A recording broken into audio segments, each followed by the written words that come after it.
Hi guys, nandito na naman po tayo. Salamat sa nag-subscribe and nag-follow and nag-share. Please like my video and comment kayo para makita namin nag-engage kayo. Salamat po sa mga nag-subscribe. Sana makarami din tayo.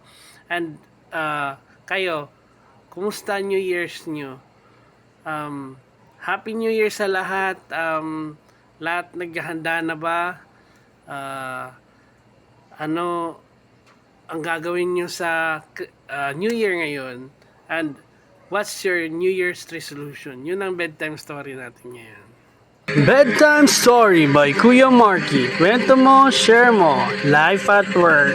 Lahat sasabihin with no hold bars. Okay, let's start. Dahil ang bedtime story natin ngayon ay what's your New Year's resolution? Maraming nag-comment, maraming nag-feed.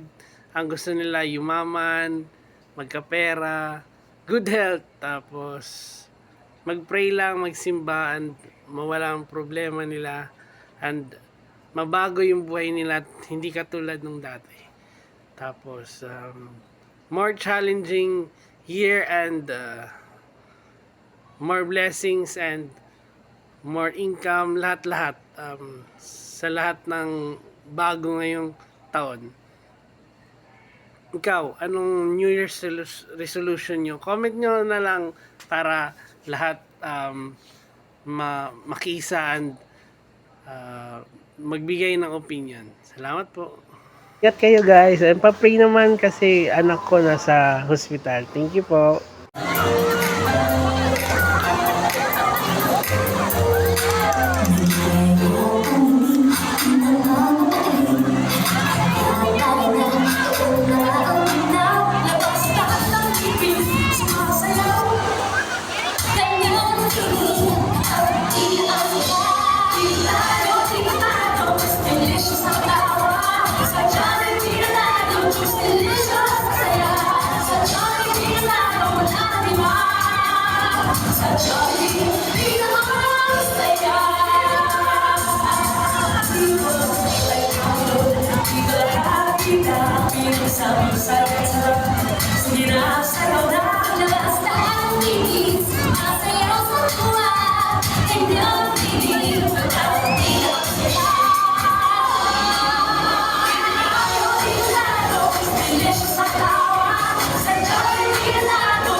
Bedtime Story by Kuya Marky. Kwento mo, share mo, life at work.